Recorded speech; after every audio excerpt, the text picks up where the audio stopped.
Oh hi, so we're working on these lovely things today. They turned out just so much better than I ever could have dreamed of. This is actually one tall dresser, both of these. So what we do is cut it in half, add in some cuts that match the other side on this, and then we mimic the top of this one on the bottom half of the dresser. So obviously we couldn't make them the same size because these drawers are smaller, these drawers are larger, but I am going to try and sell them as a set. We'll see what happens. Come here, it's okay. So yeah, if you guys want to see how to get this look, keep on watching. Excuse me. And yeah, let's see. So if you are following along on our trying to buy a house journey, I'm using all of my, well, not all of, because some of it has to go back into the business and everything, but I'm trying to use my furniture flipping money to buy a house for us. So we're gonna see what this year brings. Follow along. Oh yeah, subscribe, like, all that stuff. We need it. Thanks. Oh hi. Today we are working on this French Provincial. I picked it up. I asked if they had this drawer front. They responded that they did. And then when I got there, I got it loaded into the truck and I said, "Oh, do you happen to have that drawer front?" And then the guy said, "Oh, no, I don't have that. We just use this for decorations." And I was kind of at a loss because I had already asked one. And two, who just puts decorations in that? Like, anyways. So obviously this is an old piece, so none of the drawers fit in any of the spots other than the drawer spots that they fit in. That means usually if a top drawer is missing or a bottom drawer is missing, you can do something cute, like do the baskets or whatever. Not the case with this piece. So it's been sitting for a couple months now because I have just not known what to do with it. It was free, so you know, who am I to complain about a free piece of really, like, it's a really great piece of furniture. It's all wood, it's very well built. It's been through the ringer. It's got, you know, nail polish and glitter and all kinds of icky stuff on it. And I mean, it's lived a life, but I didn't know what to do with it. But I think I do now. I think what I'm going to do is cut it, and I'm going to make 2 nightstands / end tables. Now these will be very large, so they'll be for somebody who has a very large space to use in their bedroom, or for somebody who just wants 2 end tables, maybe. I mean, I don't know, but I just know that I'm gonna cut it in half and make 2. So I'll have to, this top one will have obviously different legs than the bottom, and the bottom will have a different top than the top, but they'll be kind of matchy-matchy. I'll do a similar paint job on them, and hopefully this piece can live for, you know, 100 more years or so. All right, let's get to measuring and cutting and then cleaning. As you can see, I'm measuring up over blue tape. That's to prevent splintering when I cut the piece in half. So I'm just gonna go through, make sure I get all my marks on the right spots. And then here you can see I've numbered all my drawers. They're all different sizes, so it's just easier if you have the numbers on there to put them back in later. Or you can try and pretend it's a puzzle, because that's fun too. But if you'd like to save yourself some time, number your drawers. Okay, so now I'm just going to take my jigsaw and cut it all in half. There you go. This is what I did. And then, you know, cleaned up sawdust, which you guys probably didn't need to see, but gotta keep things real.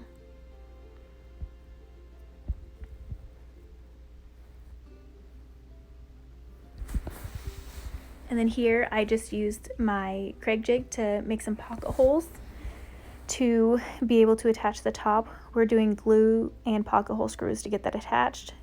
And then just because I want a really seamless look, I did take some caulking and I'm going around the edge of it just to make sure it's really clean and seamless, because the other top is nearly perfect because it was made in a factory, and mine is less than perfect because I've never cut a dresser in half before. And then we're removing all the hardware. And for the other top, it wasn't perfectly smooth even with sanding, so I'm just taking some wood filler and I'm running over the whole thing with a very thin amount of wood filler. And that way when I go back and sand it smooth, it will be way more smooth than what it was. because it was a very deep grain in the wood that I wanted to make sure it was filled in.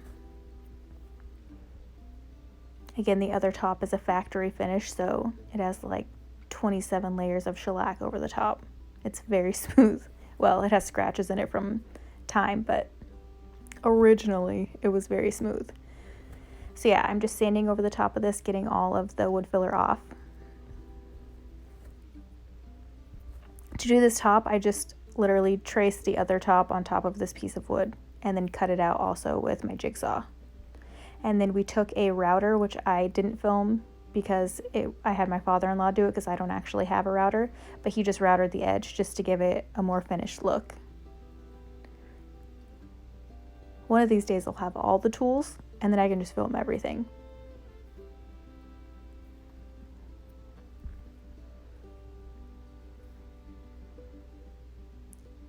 Since I already had my sandpaper out and I was doing this top, I just gave the whole piece a scuff sand as well.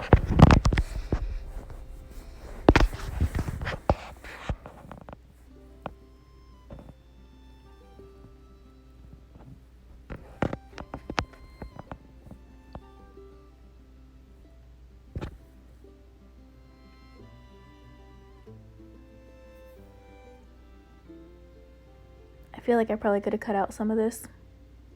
Sorry about that.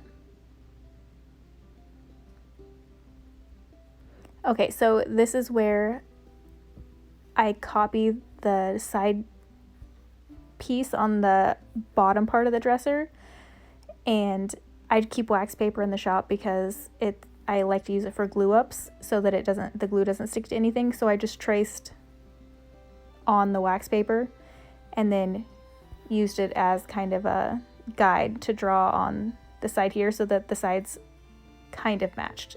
Again, this isn't a perfect match and I've never done this before, but at least it had the similar shape, even though it doesn't have like the thicker bottom trim like the other one does, but it still has a nice shape. And then of course I'm using my liquid sandpaper because that stuff rocks. Even though I did do a scuff sand, this thing had a really, really thick coating of sheen on it, so I just wanted to make sure that I did the scuff sand and I did my liquid sandpaper, and liquid sandpaper is also a degreaser too, so it works really well for all the things.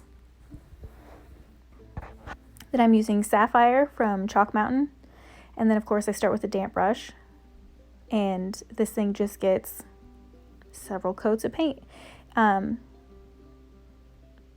Most of it was covered on the first coat just because this piece wasn't terribly dark, but I did go over with 2 coats of the Sapphire just to make sure that it was on there and looking sharp.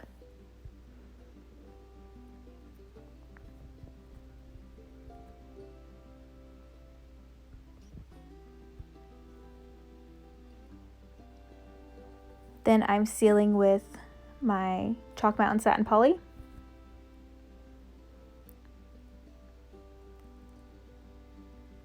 Everything's getting sealed. The base I did 2 coats on, and then the tops I did probably around 4. I like to make sure the tops of my dressers and nightstands, anything that's going to be getting a lot of use, I like to make sure that they have multiple coats of poly on them so they're heavily protected.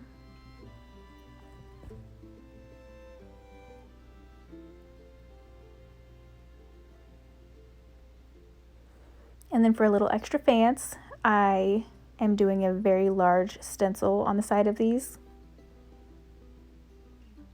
And again, I'm just trying to do things to make them both kind of go together. Even though it's the same piece, they're different heights, they're different, shapes on the bottom and shapes on the top. So any little extra step that I can do to this to make it look more cohesive, I'm doing. So with this stencil, I'm doing a very kind of lived-in stencil.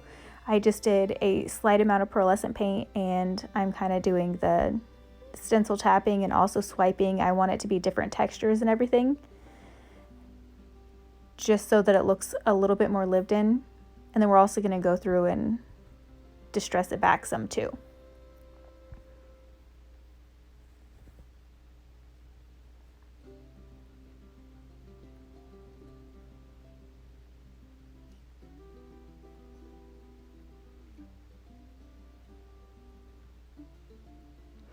So that looks really strong right there.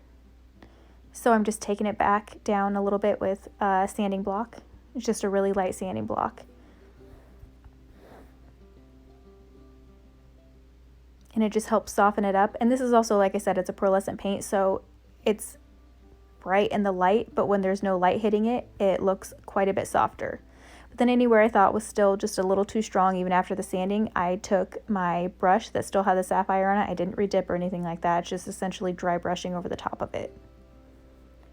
And then of course I have to do my drawer sides because I just have to. So I had this tissue paper. It works really well for me. I've done this exact kind before. And these drawers have plenty of room between the drawer side and the side of the dresser, so I don't worry about it scraping or anything like that. You always want to make sure that you're doing this to a piece that's not too tight of a fit with the drawers. You want to make sure that it has room on either side, and these absolutely do so. There's no fear of it wrecking the pattern on the side. But yeah, so I just move on to stripes. Here I'm starting the center. I work my way out. Of course, I mean, you guys have seen me do stripes and everything before. So I've got my extra tape in the middle, put on a new piece, and you just keep going until you fill up the whole front drawer. I did this to the top of both nightstands. Again, it's just adding to that, both pieces getting the same little something extras so that they look just more put together.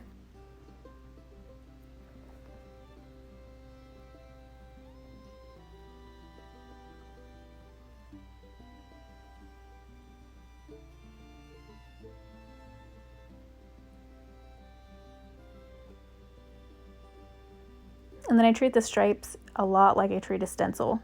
I made them look more lived in and not so crazy bright. And I use the exact same pearlescent paint.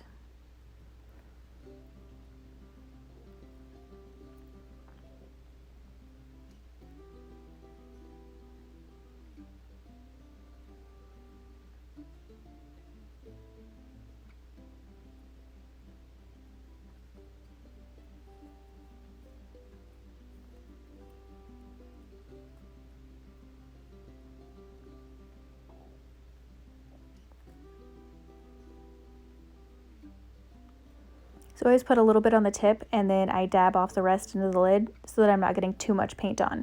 And then as I start, you'll see I'll just do a few dabs on the first stripe, a few more on the second, and then on the third stripe, I'll do that full stripe, and then I can go back to the first and second stripe and kind of smear that paint out. Just because when you first touch down, you have a ton of paint on your brush, and I don't want a lot of paint on my brush. So I kind of am like getting the paint off on the first couple stripes, and then I can go back and fill in the rest of them.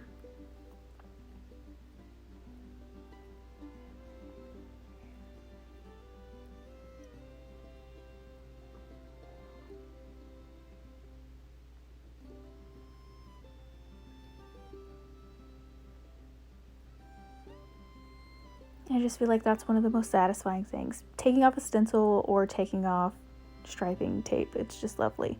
So here I just have like a little wet wipe and I'm cleaning up any extra that got along the ledge there. And then of course I'm gilding because I have to. I'm not sure I've ever done a piece without gilding, except for when I very first started. But since I found gilding, I think I've done it to every single one of my pieces.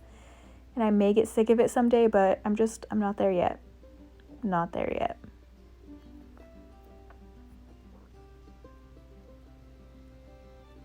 So the hardware, I didn't film either, but I just sprayed it. I cleaned it and then sprayed it with a very similar gold to this Rub and Buff. So the hardware is drying and fully matching.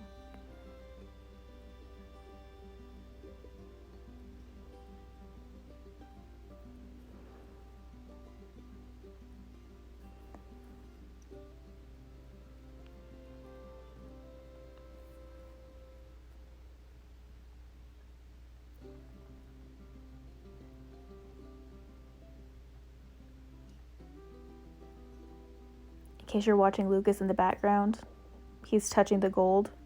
It's dry, don't worry. Nothing is getting on him. He's not being contaminated.